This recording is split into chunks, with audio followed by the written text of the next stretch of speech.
Louvado seja Deus, a gente está aqui de novo, então, diante do livro de Atos, capítulo 3, nós vamos ler hoje, com muita alegria. Peço que você abra então comigo. Atos dos Apóstolos, capítulo 3. E quem encontrar, por favor, se coloque de pé para nós lermos em reverência a palavra de Deus. Você vai ler comigo dos versos 1 até o 10 e depois nós vamos orar juntos. Tanto Atos, então, capítulo 3, verso 1. Diz assim a bendita palavra de Deus. Pedro e João subiam ao templo na hora da oração, a nona. E aconteceu que um homem aleijado de nascença estava sendo carregado para a porta do templo chamada Formosa. Todos os dias o punham ali para pedir esmolas aos que entravam. Quando viu Pedro e João, que iam entrando no templo, pediu-lhes uma esmola. Fixando nele o olhar, Pedro, acompanhado de João, disse: "Olha para nós." E ele ficou olhando atentamente para eles, esperando receber alguma coisa. Então Pedro lhe disse: "Não tenho prata nem ouro, mas o que tenho, isso te dou. Em nome de Jesus Cristo, o Nazareno, anda." E pegando-o pela mão direita, levantou-o. Imediatamente, os pés e os tornozelos do homem se firmaram. E ele, dando um salto, colocou-se em pé.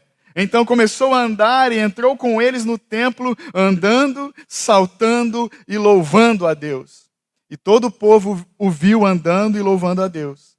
E o reconheceu como o mesmo que se sentava, pedindo esmolas à porta formosa do templo. Assim, diante desse acontecimento, todos ficaram cheios de espanto e assombro.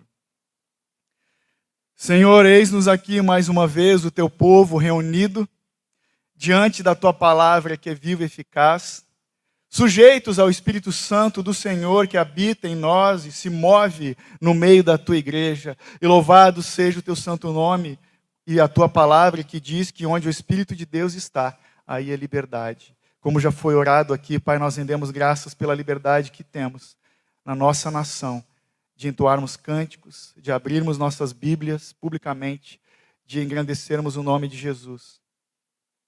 Obrigado por esse texto, por esse evento, por esse acontecimento, Pai. E através do que lemos e vamos ouvir hoje aqui, seja o Senhor, o Espírito movendo nos nossos corações, para que nós sejamos edificados em tua palavra, e à medida que ouvimos e falamos a respeito das tuas maravilhas, seja o Senhor em tudo exaltado e glorificado no meio da tua santa igreja. Em nome de Jesus. Amém. Você pode se sentar. Muito obrigado.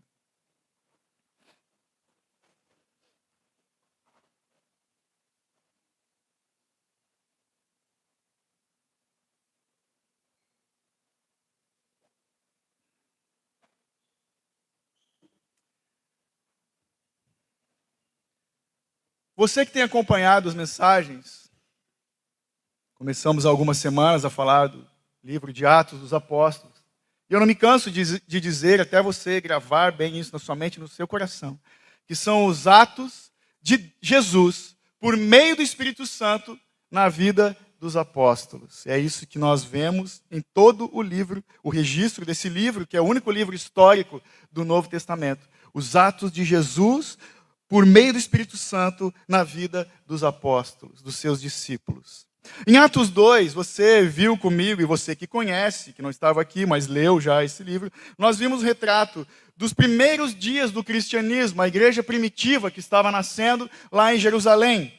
Nós encontramos lá nesses primeiros capítulos, o Espírito Santo fortalecendo os apóstolos. Vemos o evangelho sendo proclamado com ousadia.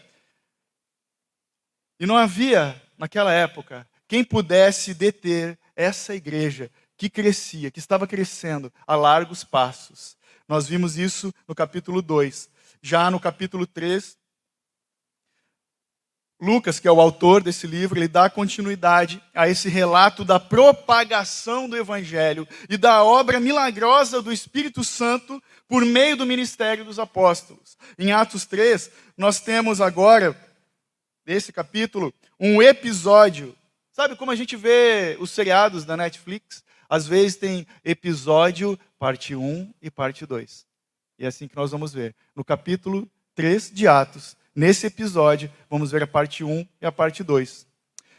A primeira parte desse episódio, nós podemos chamar ela de o poder de Jesus. E a segunda, a palavra de Deus. Ou podemos chamar de o milagre, a primeira parte. E a segunda parte é a mensagem propriamente dita.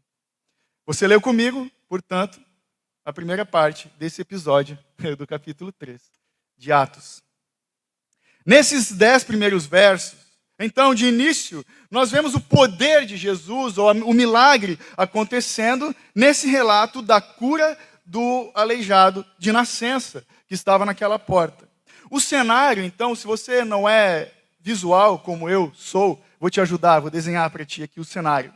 O cenário que se apresenta para a gente é Pedro e João caminhando na cidade de Jerusalém. Para onde que eles estavam indo? Para o templo. Estavam a caminho do templo para orar, na hora 9, diz ali. A minha versão é Almeida século 21. A tua pode estar um pouquinho diferente, mas essa hora 9 é exatamente 3 horas da tarde. A oração da virada do dia para o judeu. Eles estavam indo para o templo orar. Então, de início, nós já vemos aqui a igreja em ação. Nós vemos nesses 2 homens a dedicação na oração. Eles, Pedro e João, eles estavam com aqueles 120 orando até serem revestidos do Espírito Santo. Nós vimos isso no capítulo 2, na semana passada. Eles passaram 10 dias orando e estudando as Escrituras.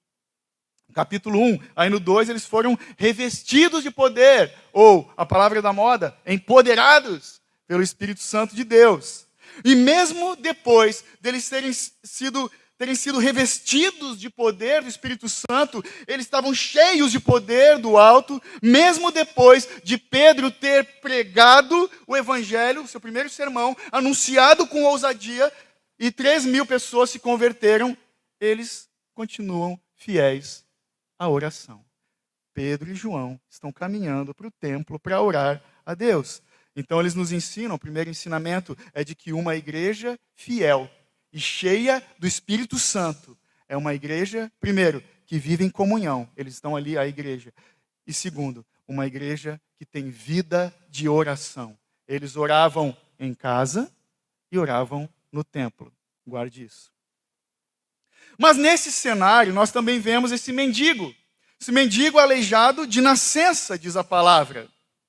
E lá mais tarde, no capítulo 4, verso 22, eles relatam que esse cara, esse mendigo, ele tem mais de 40 anos. Então ele está nessa situação desde que nasceu e ele tem mais de 40 anos. Na minha versão, diz que ele está sendo, no verso 2, carregado até aquela porta que se chamava Formosa. Em outras versões fala que ele estava sendo levado. Enfim, sozinho ele não podia caminhar.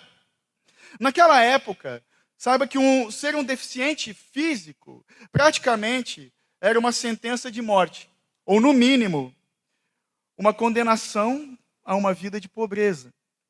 Porque o deficiente, ele só dava despesa para a família. Ele não tinha condição de trabalhar. Então, eles eram considerados por alguns judeus como amaldiçoados. Principalmente os que nasciam deficientes. Acontece que para o judeu era proibido o infanticídio. Eles não discutiam, pode ou não pode abortar, que nem acontece nos nossos dias hoje. Para o judeu isso era inconcebível. Matar um bebê deficiente era uma prática dos pagãos. E, na minha opinião, continua sendo. Aquele que mata bebês, além de ser um assassino, é um pagão. Para os judeus, essa prática ela era condenada. Então, diante dessa situação, nascia um deficiente, restava para a família somente levar ele para lugares públicos para pedir esmola ou, de repente, receber donativos. É importante a gente saber também que naquela época, vamos dizer assim, que o tripé do judaísmo, da religião judaica da época, ele tinha 3 pernas, né? O tripé tem 3 pernas. Primeiro, o bom judeu, ele teria que ser zeloso pela lei, a Torá. Ele tinha que ser fiel na adoração e bondoso com os necessitados. Então, por isso, esse homem aleijado, ele ficava sentado estrategicamente naquele lugar. na entrada do templo, porque ele estava confiando na fidelidade dos judeus e na sua boa vontade, na disposição de lhe dar esmolas. Por isso, ele não era bobo. Então, diz o texto que ele pediu esmolas para Pedro e para João. Leia comigo os versos 4 e 5 de novo, rapidamente. Diz o texto: fixando nele o olhar, Pedro, acompanhado de João, disse: olha para nós. E o 5, e ele ficou olhando atentamente para eles, esperando receber alguma coisa. Pedro, então, ele olha para esse deficiente. Pedro, aqui nesse momento, em algumas versões falam que Pedro e João tinham os olhos fixos, mas enfim, eles são representação da igreja. E nesse momento aqui, então, ele, Pedro, é uma figura da igreja, tendo o olhar fixo naquele mendigo. Veja, não um olhar de desprezo, como algumas pessoas o consideravam desprezível, nem um olhar de condenação, maldito, amaldiçoado, muito menos um olhar de altruísmo, de dó. Ó, tadinho dele. É um olhar de compaixão. Um olhar de amor, Pedro e João tiveram por ele. E eu pergunto para vocês, meus irmãos, você já experimentou isso? O Espírito Santo já fixou os teus olhos em alguém e te encheu de compaixão e de amor, de repente uma vontade inexplicável de abraçar, de orar por um desconhecido? Se isso já te aconteceu, louvado seja Deus. Mas se ainda não aconteceu, peça ao Senhor. Peça a Deus para Ele te dar esse sentimento de um olhar compassivo e misericordioso. Amém? Sabe por quê? Porque foi justamente assim, desse jeito, que Jesus um dia olhou para mim e para ti. Com esse olhar de amor. O Senhor fixou seus olhos de amor em nós. Um olhar de compaixão, de misericórdia. Esse é o olhar de Deus Pai para com os seus filhos. É assim que o Senhor olhou para nós, meus irmãos. Então Pedro olha, ele dá atenção para esse mendigo, mas ele também fala, diz o texto. Pedro fala para ele: olha para nós. Olha para nós. Quando ele diz isso, é um chamado para devolver a dignidade para esse homem. Olha para nós, chega de se esconder na sombra da miséria e da vergonha. É isso que Pedro fala com esse simples: olha para nós, levanta a cabeça, olha para a gente. Então, o mendigo ele estava ali, talvez ele queria só um troco para sobreviver mais um dia da sua vida miserável. Ele esperava talvez somente um pedaço de pão, algo para comer, algo que suprisse a necessidade da sua refeição do dia. Mas Pedro, que olhou para ele com compaixão, fala com autoridade. Pedro fala, e dos versos 6 até o 10, nós vemos propriamente dito o milagre acontecendo. Veja o 6 comigo. Só a primeira parte. Então Pedro disse: não tenho prata nem ouro. Nós sabemos, pelo texto, o que Pedro não tinha. Aqui no sul, se fosse eu e você, nessa situação, a gente fala: não tem um pila no bolso. É assim que a gente fala. Ele não tinha nada. Pedro não tinha coisas perecíveis desse mundo. Ele não tinha pão, ele não tinha dinheiro, mas segue o texto ali, ainda no verso 6, ele fala: mas o que tenho, isso te dou, em nome de Jesus Cristo Nazareno, anda. O que Pedro tinha, meus irmãos? Então, ainda nesse verso, o que Pedro tinha? Ele tinha fé no nome de Jesus. O mesmo Jesus que ele, Pedro, viu cheio do Espírito Santo, anunciando boas novas aos pobres, proclamando a libertação aos cativos, restaurando a vista aos cegos, pondo em liberdade os oprimidos do diabo. Esse Jesus que Pedro viu curando enfermos, ressuscitando mortos. Ele tinha fé no nome de Jesus. Ele tinha fé no poder do que Cristo pode fazer. Ele não tinha prata nem ouro. Ele tinha fé no nome de Jesus. Pedro tinha fé no poder do Cristo que morreu para nos perdoar os pecados. O Cristo que ressuscitou para vencer a morte. O mesmo Jesus que subiu junto ao Pai para nos preparar um lugar no lar celestial. É nesse Jesus que Pedro tinha fé. Então, cheio do Espírito Santo, do poder do Espírito, com o mesmo poder e intrepidez e ousadia que nós vimos em Pedro, quando ele pregou, e quase 3.000 pessoas se converteram no capítulo 2, ele dá atenção para uma pessoa, para esse mendigo sentado na porta da entrada do templo. E Pedro não somente olhou, mas ele falou com esse homem necessitado. Veja o verso 7 que diz, na sequência. Além de olhar e falar para esse homem, diz o texto, e pegando-o pela mão direita, levantou-o, e imediatamente os pés e tornozelos do homem se firmaram. Pedro, então, ele estende para esse homem o toque da graça, para esse aleijado perdido e sem esperança. Talvez você já saiba que a mão direita para o judeu representa a provisão, a mão do sustento, da provisão, da força.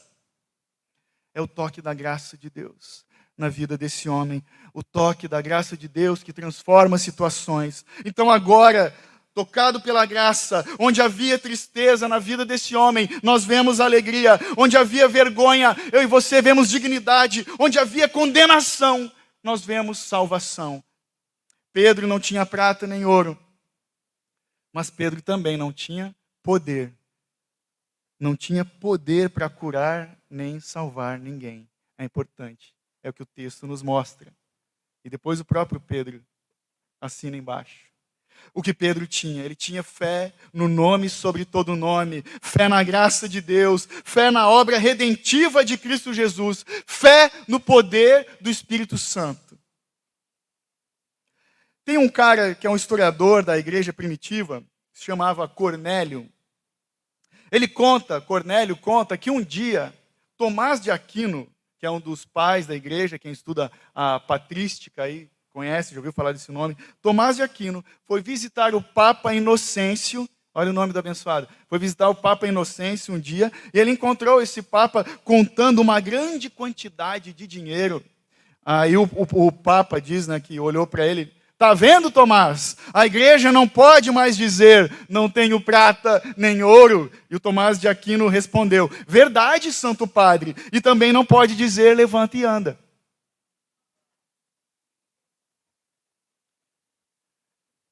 Será que hoje há poder no nome de Jesus? Será que ainda hoje Deus continua curando as pessoas? A resposta é sim. Talvez aqui você, como eu sei de muitos irmãos que já viram pessoas sendo curadas. Muitos aqui são testemunhas desse poder. Mas você já se perguntou, por que será que a gente não vê hoje tantas curas desse tipo como naqueles dias? Talvez seja porque nós, a igreja dos nossos dias, temos mais fé nas coisas que podemos fazer, naquilo que podemos conquistar, do que fé naquilo que Jesus já fez por nós e conquistou por nós. Pedro tinha fé no nome de Jesus. O texto não diz que o mendigo precisava ter fé para ser curado. No texto nós não vemos Pedro pregando o evangelho antecipadamente para esse homem. Não vemos. Pedro teve fé. O mendigo? Não sei. O texto não fala. Mas alguém pode me perguntar, então tá, pastor. Então quer dizer que sempre que nós tivermos fé, Deus vai curar todos os aleijados, todos os enfermos, todos os doentes? Resposta, não. Não, porque Deus vai curar. Ele cura quando Ele quer e quem Ele quiser.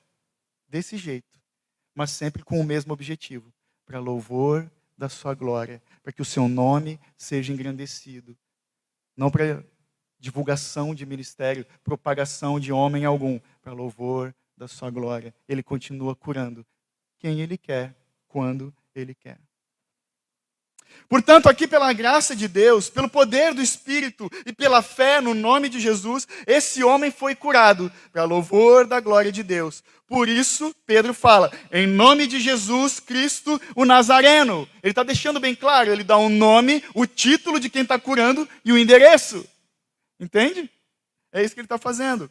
Então, imediatamente, diz o texto, esse aleijado foi curado e teve seus pés e tornozelos firmados. E qual foi a reação dele? Veja comigo, versos 8 e 9.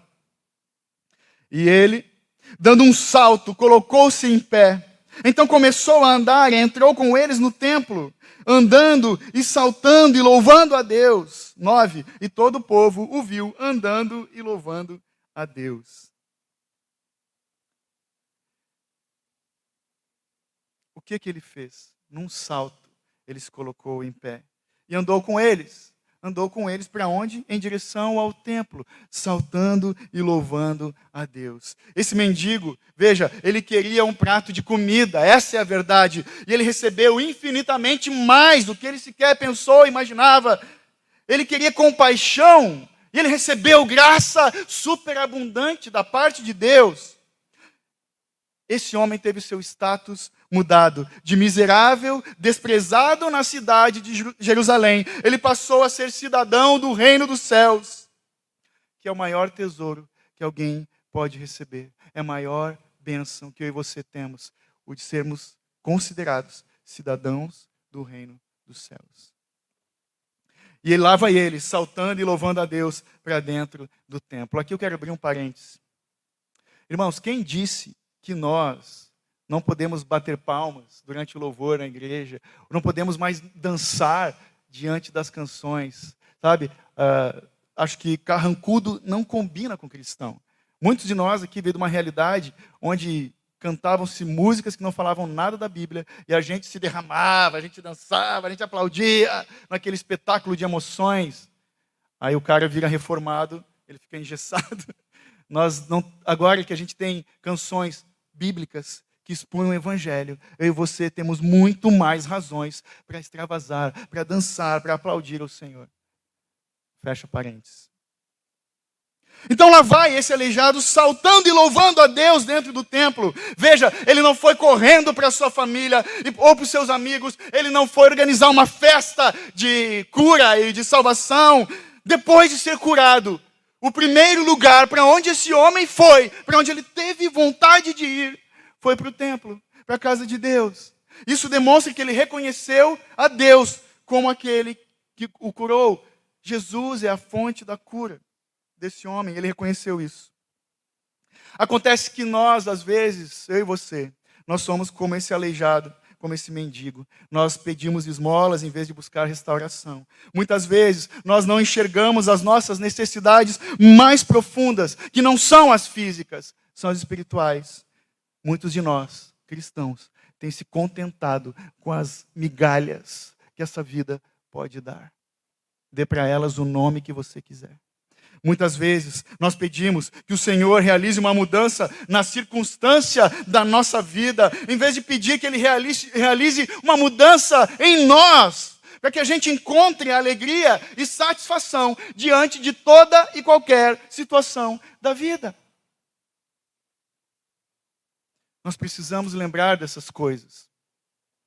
Precisamos lembrar que Deus, Ele não promete prosperidade nessa vida, mas Ele prometeu seu Espírito e poder sobre o pecado. Deus não nos promete bens materiais, mas Ele promete contentamento em Cristo Jesus. Talvez nós não sejamos ricos nessa vida, mas Deus nos promete riquezas sem fim nos céus, na glória.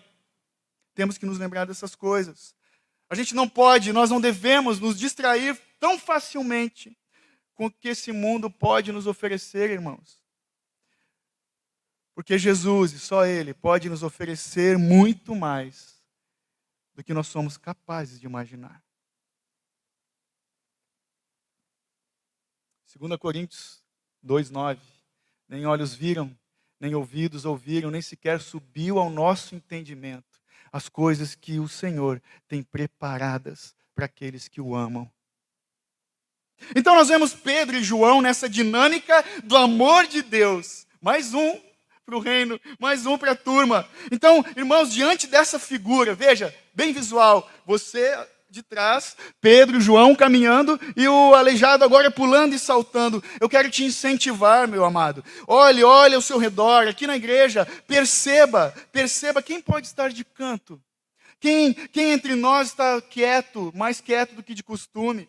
Talvez com um semblante abatido. Perceba aquele irmão, aquela irmã que faz tempo que você não vê sorrir. Tudo bem que a gente está muito de máscara ultimamente, mas quando tira a máscara para tomar água, coisa. Perceba alguém que está com um semblante triste, no nosso meio. Convide essa pessoa para tomar um café. Peça para ela, de repente, te abrir o coração. Ore com essa pessoa. Leia a Bíblia para ela, para ele, se for preciso. Compartilhe da graça de Deus com esse irmão, com essa irmã. Esteja atento. É isso. É isso que essa imagem de Pedro e João. E o dançarino, porque ele não é mais o aleijado. O dançarino entrando juntos no templo para adorar a Deus. E essa deve ser a nossa reação. A reação de todo aquele que foi alcançado pela graça. De todo aquele que recebeu salvação. Que eu e você, a gente não se esqueça disso. Mas vamos para a segunda parte do episódio. Vamos ler os versos 11 e 26. Mesmo sentados, porém com reverência. 11 a 26. Apegando-se o homem a Pedro e João, todo o povo correu perplexo para junto deles, e ao chamado pórtico de Salomão. Vendo isso, Pedro disse ao povo: homens israelitas, por que vos admirais a respeito disso?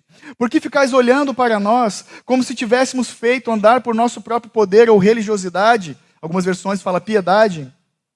13. O Deus de Abraão, de Isaque e de Jacó, o Deus de nossos pais, glorificou seu servo Jesus, a quem entregastes, e diante de Pilatos negastes, quando este havia resolvido soltá-lo. Mas vós negastes o santo e justo, e pediste que um homicida fosse libertado. Matastes o autor da vida, a quem Deus ressuscitou dentre os mortos, e somos testemunhas disso. Pela fé no nome de Jesus, esse nome deu forças a esse homem que vedes e conheceis. Sim, a fé que vem por meio dele deu a este homem a saúde perfeita diante de todos vós.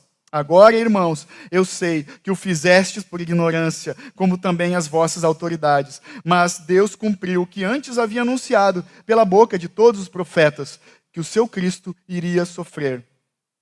Arrependei-vos, pois, e convertei-vos, para que vossos pecados sejam apagados, de modo que da presença do Senhor venham tempos de refrigério, e Ele envie o Cristo, que já vos foi predeterminado, Jesus. É necessário que o céu o receba até o tempo da restauração de todas as coisas, sobre as quais Deus falou pela boca dos seus santos profetas, desde o princípio. Pois Moisés disse: o Senhor vosso Deus levantará dentre vossos irmãos um profeta semelhante a mim. A ele ouvireis em tudo que vos disser. E acontecerá que toda pessoa que não ouvir esse profeta será exterminada entre o povo. E todos os profetas que falaram desde Samuel e os que sucederam também anunciaram esses dias. Vós sois os filhos dos profetas e da aliança que Deus fez com vossos pais, dizendo a Abraão: por meio da tua descendência, todas as famílias da terra serão abençoadas.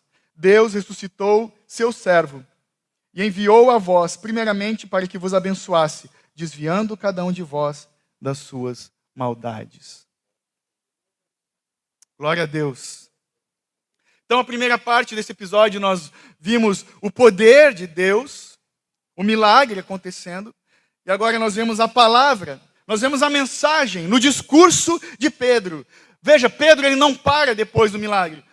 O mendigo foi curado, beleza, missão cumprida, tchau, vamos para casa. Não é isso que ele faz. Por quê? Porque há um propósito para o milagre. O milagre físico foi um fato, mas também uma parábola.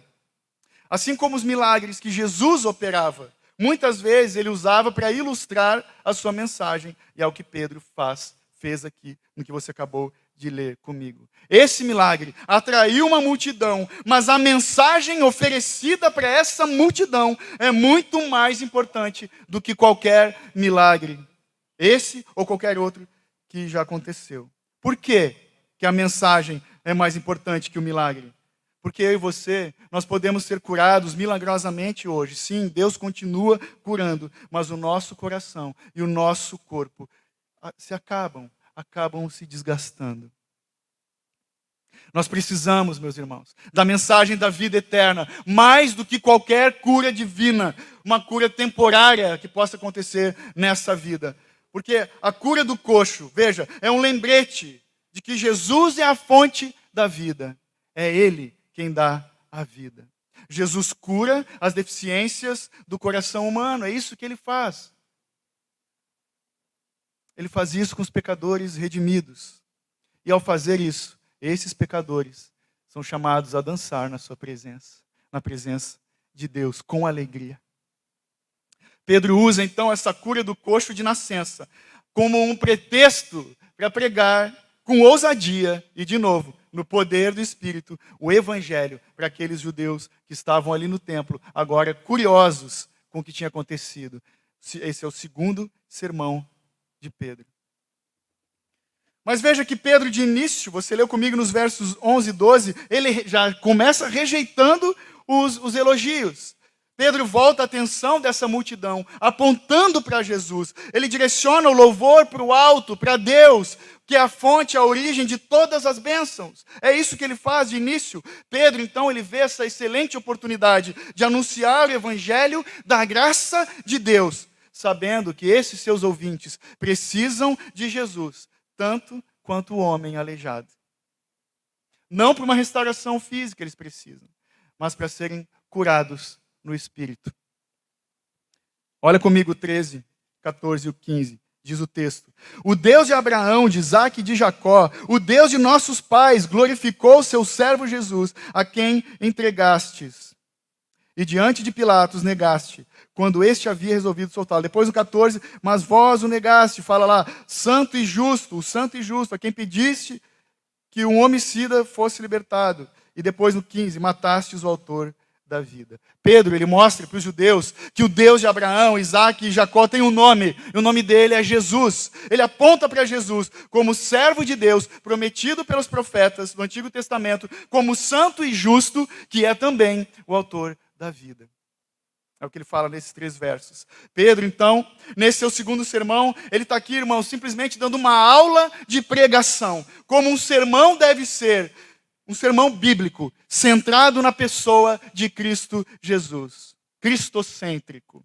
Então esse discurso de Pedro aponta o tempo todo para Jesus. É o que ele está fazendo. Jesus, que é o Deus que se fez homem, que veio para servir e não ser servido. O verdadeiro servo, santo, justo e fiel. O perfeito é Jesus, imaculado, o Cordeiro de Deus que tira o pecado do mundo. Jesus, que é o autor e o doador da vida. A fonte de toda boa dádiva, de todo o dom perfeito, da bondade e da misericórdia que estão sobre nós todo santo dia. É desse Jesus que ele está falando. Mas João, lá em João 1, 3, 4, ele fala de Jesus também, dizendo: todas as coisas foram feitas por intermédio dele. Sem ele, nada do que existe teria sido feito. Nele estava a vida e esta era a luz dos homens. Jesus é aquele de quem Paulo testifica aos Colossenses, quando ele diz: ele, Jesus, é a imagem do Deus invisível, o primogênito de toda a criação, pois nele foram criadas todas as coisas, nos céus e na terra, as visíveis e as invisíveis, sejam tronos ou soberanias, poderes ou autoridades, todas as coisas foram criadas por ele e para ele. Ele é antes de todas as coisas e nele tudo subsiste.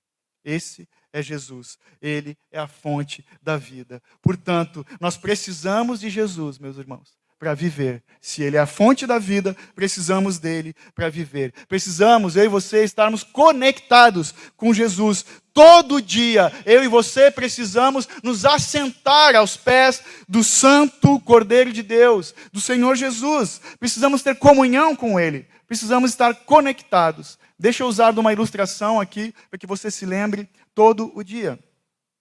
Quando eu falo que eu e você precisamos nos conectar com Jesus todo dia, lembre-se disso toda vez que você for conectar o seu celular para carregar a bateria.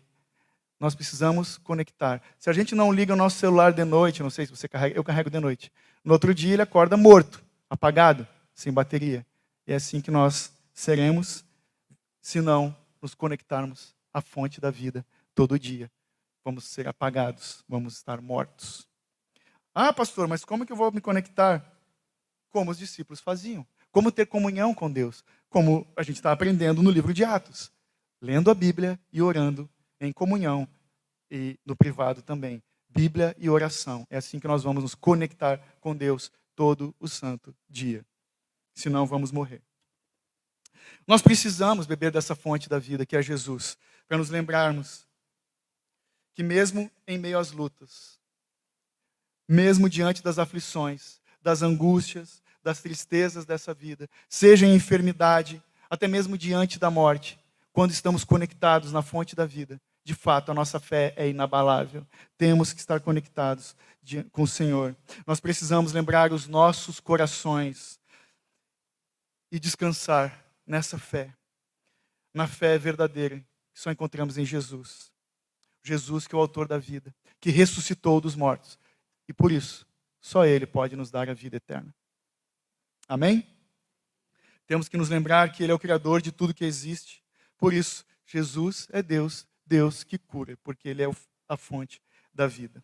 Só Ele é o autor da vida. Só Ele possui o toque da graça, que alinha, que estabelece, que organiza, põe tudo em ordem nessa vida, de acordo com a sua vontade, que é boa, perfeita e agradável. Pedro, então, ele está explicando para esses judeus, os seus ouvintes, de uma clareza cristalina, com autoridade ele está fazendo isso. Ele está explicando a respeito de quem é que operou o milagre nesse coxo, nesse aleijado.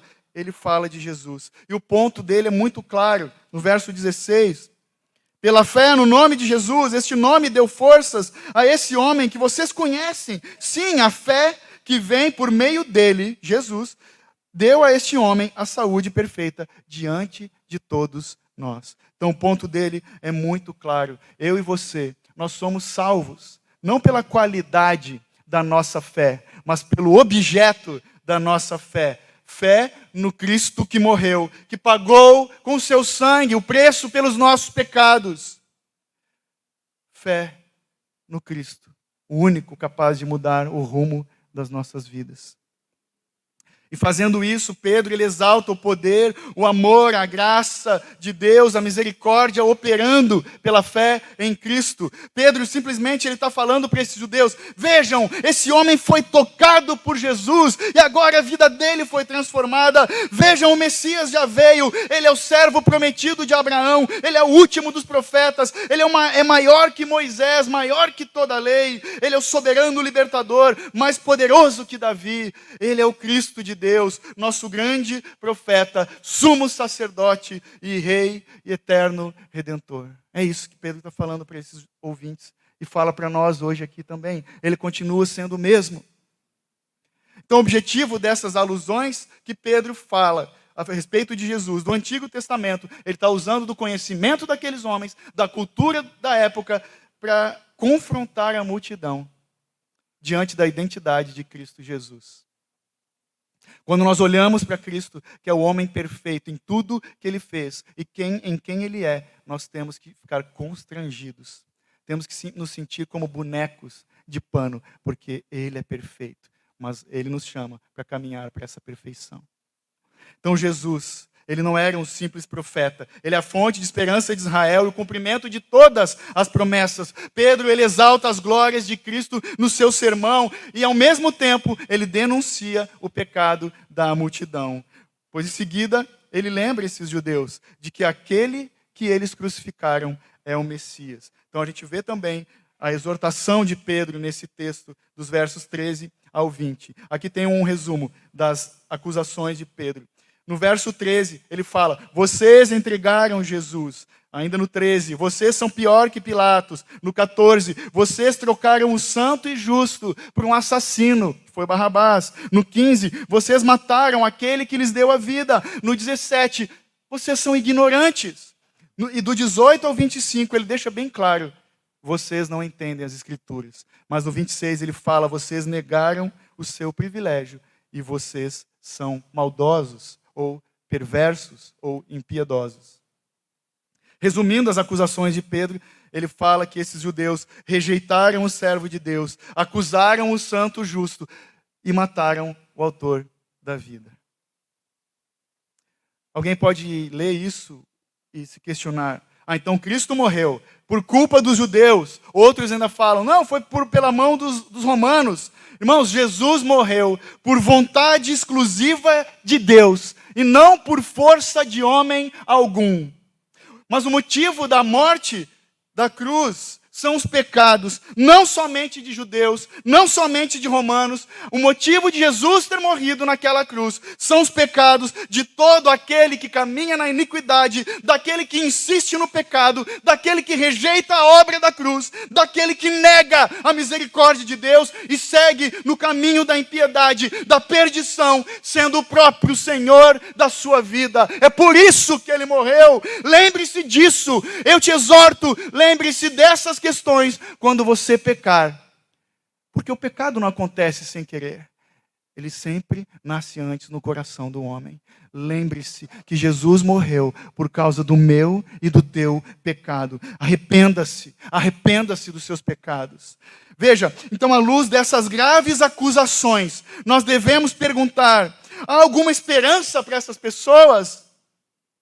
A resposta é sim. Pedro os confronta, mas ele os consola. E esse é o objetivo do Evangelho: confrontar os nossos pecados e consolar em Cristo Jesus. Veja os versos comigo, 19, 20 e 21. Pedro falando: arrependei-vos, pois, e convertei-vos, para que os vossos pecados sejam apagados, de modo que da presença do Senhor venham tempos de refrigério, e ele envie o Cristo que já foi predeterminado, Jesus. 21. É necessário que o céu receba até o tempo da restauração de todas as coisas, sobre as quais Deus falou pela boca dos seus santos profetas desde o princípio.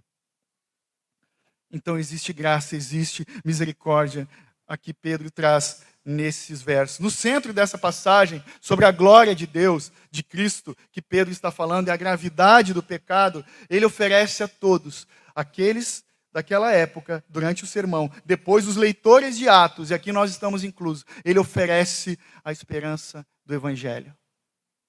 Veja, a necessidade de arrependimento no verso 19, quando ele fala: arrependei-vos e convertam-se. Ele diz que há esperança para todo aquele que abandonar os seus pecados. E no verso 26, ele fala para os seus ouvintes que Deus vai abençoá-los e vai desviá-los das suas maldades ou dos seus maus caminhos. Em outras palavras, a nossa capacidade, portanto, de nos arrependermos é um dom gracioso de Deus. É Deus operando do começo ao fim arrependimento em nossos corações. Porque isso vai contra a nossa natureza. O arrependimento é fruto do Espírito em nossas vidas.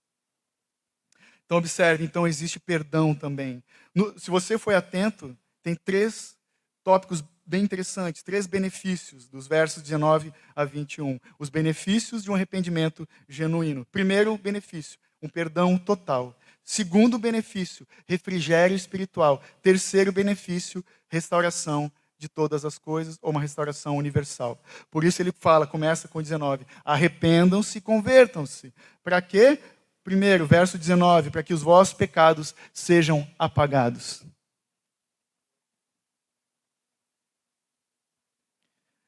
Já pensou? Eu faço a ilustração do data show, né? A gente ligar na cabeça e projetar os pensamentos, ninguém teria coragem de fazer isso aqui. Mas hoje eu vou ser mais old school. Se a gente puxasse uma tela, um quadro branco e começasse a anotar os pecados de um só de nós aqui, com canetão. Os pecados que você cometeu hoje, só hoje, antes de vir para a igreja. O pecado da gula no almoço, talvez. Aí os pecados da semana, os pecados desse mês, a gente vai anotando. Os pecados do ano passado. Aí vamos supor que você tem o teu nome escrito nessa lousa, você começa a diminuir na cadeira. Você baixa sua cabeça e o peso da vergonha começa a te envolver. O medo do dia do juízo também. E de repente, nesse processo, vamos dizer que a gente estava proposto a fazer isso com mais pessoas. Né? Bem macabro isso. De repente, Jesus entra por essa porta. Ele sobe aqui e ele apaga. Ele apaga o que está escrito. E ele fala: você está perdoado. Você é justificado. Por esses pecados desse quadro aqui, pelos teus pecados, e todos, e aqueles que você vai cometer ainda. Eu morri na cruz do Calvário, eu paguei por esses pecados e deles não me lembro mais. É isso que aconteceu quando o texto fala: Jesus apagou os nossos pecados, quando nós andamos em arrependimento, que foi gerado por Deus em nossas vidas. Por isso não temos mais culpa. Se nós cremos, então não estamos mais sob nenhuma condenação, não estamos mais sob condenação nenhuma. Mas o texto segue. Ele fala, e tem mais. O segundo benefício do arrependimento, no verso 20. Ele fala de tempos de refrigério. Porque através do arrependimento, nós podemos desfrutar de um refrigério espiritual. E essa linguagem que Pedro está usando, é a mesma palavra usada para refúgio, descanso, alívio. É uma palavra usada para a plenitude dos tempos. A era messiânica, quando Deus fez homem, quando o Messias chegou e o Espírito foi derramado. Por que temos refrigério? Porque o Espírito Santo é o nosso consolador. Diante de toda a maldade, a tribulação, a angústia, Ele nos consola. Diante de toda a tristeza. E esse é um lembrete para que todo aquele que ouve essas palavras se volte para Jesus e nele, porque é nele que nós encontramos descanso. É isso que as boas novas do Evangelho oferecem. A todo aquele que deseja ganhar o perdão dos seus pecados, para todo aquele que anseia pela vida eterna, Jesus oferece refrigério. Os pecados apagados, refrigério.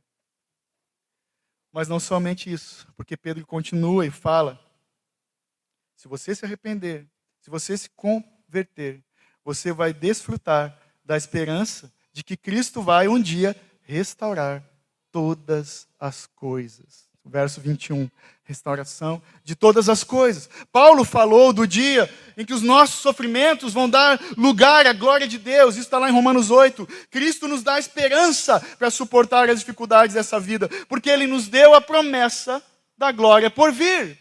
Por isso, olha o 22, 23 e o 24 comigo. Pois Moisés disse, o Senhor vosso Deus levantará dentre vossos irmãos um profeta semelhante a mim, a ele ouvireis em tudo o que vos disser. E acontecerá que toda pessoa que não ouvir esse profeta será exterminada dentre o povo. E todos os profetas que falaram desde Samuel e os que sucederam também anunciaram esses dias. Então, pecados apagados, refrigério e restauração para todo aquele que dá ouvidos. Verso 22, e os que não vão dar ouvidos serão exterminados, é o que diz a palavra. Mas o que isso tudo tem de implicação para nós aqui hoje?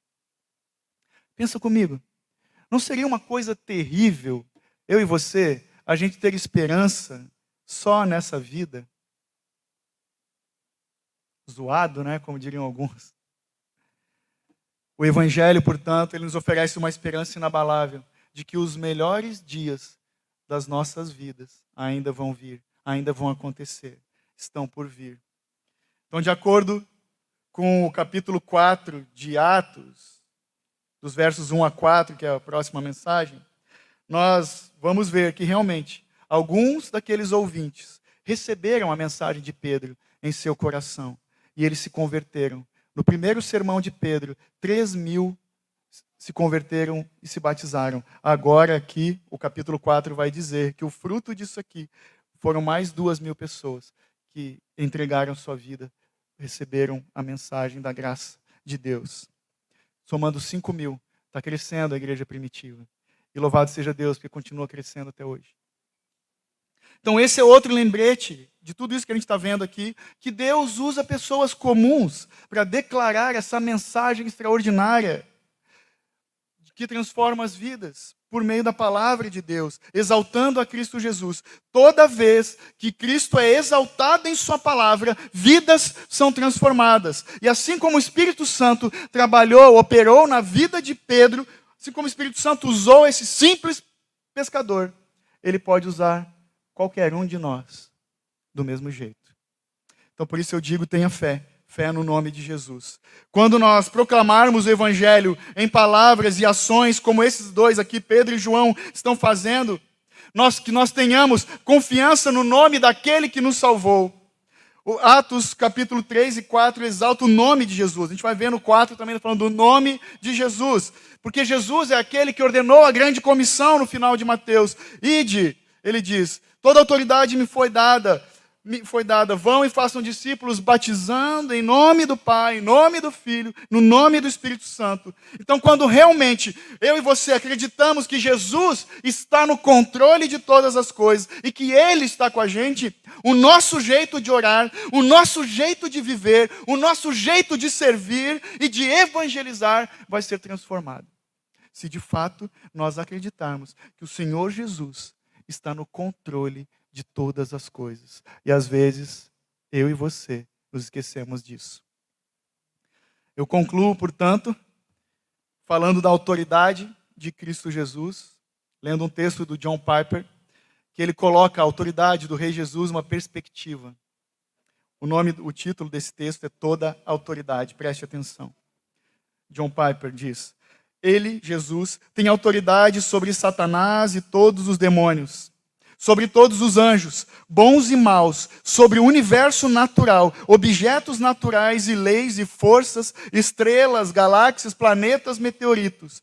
Tem autoridade sobre todos os sistemas climáticos, ventos, chuvas, raios, trovões, furacões, tornados, tufões, ciclones, autoridade sobre os seus efeitos, maremotos, inundações, incêndios, autoridade sobre toda a realidade molecular atômica, átomos, elétrons, prótons, nêutrons, partículas subatômicas, não descobertas ainda, física quântica, estrutura genética, DNA, cromossomos. Jesus tem autoridade sobre as plantas e animais, grandes e pequenos, baleias e sequoias, lulas gigantes e carvalhos gigantes, todos os peixes, todos os animais selvagens, todos os animais e plantas invisíveis, bactérias, vírus, parasitas, germes. Ele tem autoridade sobre todas as partes e funções do corpo humano, cada batimento do coração, cada respiração do diafragma, cada salto elétrico através de 1 milhão de sinapses do nosso cérebro. Ele tem autoridade sobre todas as nações e governos, congressos e legislaturas,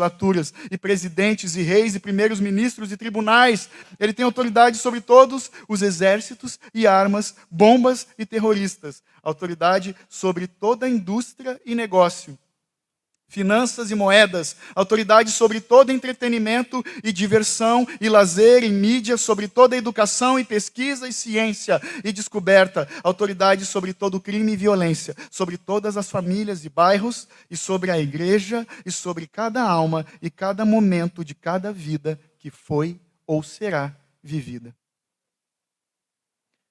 Portanto, concluindo, meu irmão, minha irmã, lembre-se que Jesus, e só Ele, tem toda a autoridade e Ele está conosco.